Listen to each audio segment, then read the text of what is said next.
Labour say council tax could rise by more than £250 per year as the funding gap for adult social care reaches £2.7 billion. This comes after a contentious hike in national insurance and a clear break from the Conservative Party's manifesto pledge. The Taxpayers Alliance say people in red wall constituencies will pay more national insurance than those in the south. Yes, indeed. Well, this morning we're with Harry Phone. Thank you very much, the Grassroots Campaign Manager at the Taxpayers Alliance. Harry, great to have you on board. What do you make of this? Some people are saying, well, hang on a minute, this could be the new poll tax.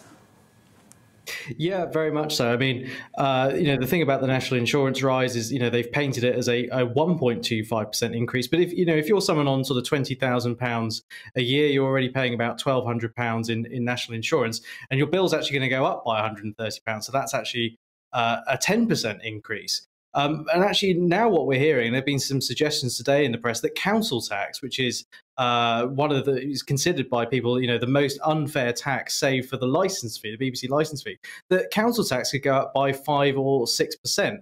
And bear in mind, we've seen some huge inflation busting rises in recent years. This could all come as a bit of a double whammy in terms of taxation. And of course, with all these things, there's no guarantee that it actually is going to fix the problems in social care.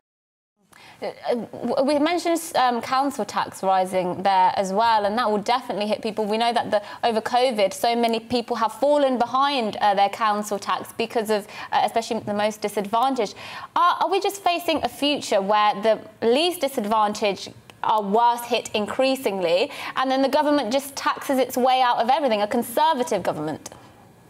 Yeah, I mean, you can't tax your way into prosperity, as I always say. And council tax is one of those particularly nasty taxes because it's not really based on your ability to pay. It's not based on, how much you earn. It's based on the value of your house. And in England, the valuations were done back in 1993, I think it was.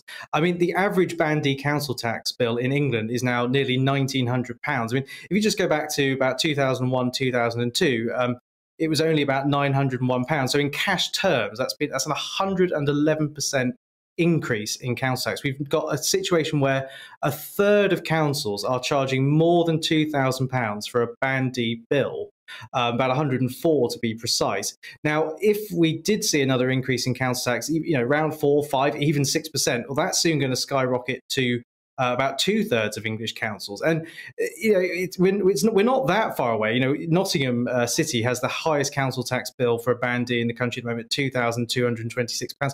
We're not that far away, from seeing bills that will start topping £3,000. And at some point, something's going to have to give, because I don't think, when you're seeing things like wage stagnation or wages not growing as quickly as we'd like, particularly post-COVID, it's only going to get harder and harder for people to foot these bills every month.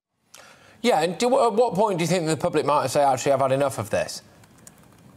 Well, of course, they are legally compelled to pay council tax. It's not an ask for this tax, or any of these taxes. It's done so under the threat of going to prison. I mean, we may well see a major change at the next election, and that's sort of what the opinion polls are maybe suggesting at the moment. I think the focus has got to be put back onto councils.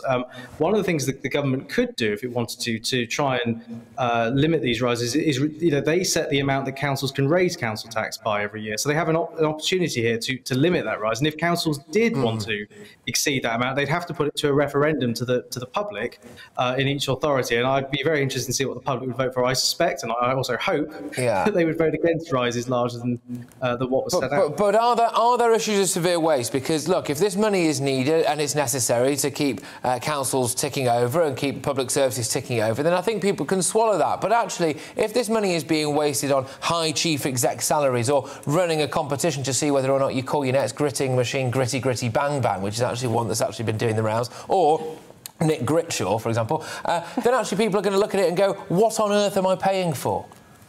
Yeah, absolutely. And council waste is something I write about regularly. I mean, we've seen our bills go up and up and up. And you look at something like the bin collection, for example. People are actually having their bin collections now cut. Some places only have the bins collected once a month. For example, which is quite ridiculous. I mean, I mentioned Nottingham with the highest council tax bill in England. Well, there's a council that's almost went bankrupt. They wasted £40 million on a failed energy company in a bid to actually, the idea was, well, we'll make money from an energy. They entered one of the most competitive sectors and splurge taxpayers' money in the process. Same thing happened at Bristol City Council. We've seen Slough that went bankrupt recently. They spent tens of £millions on a fancy new office building. Croydon, another example, went bust. They had an ambitious plan to build lots of few thousand homes that would help to house the residents of Croydon. That went under. That cost, again, tens and tens of millions. Croydon Council, of course, went bankrupt. Similarly, as you mentioned about the large pay packets paid to senior council employees, in 2019-20, our annual Town Hall Rich List report showed that 2,800 council employees received total remuneration in excess of £100,000. So there's no guarantee that if your council tax goes up, it's actually going to go towards the things that they say it's supposed to go towards, like social care.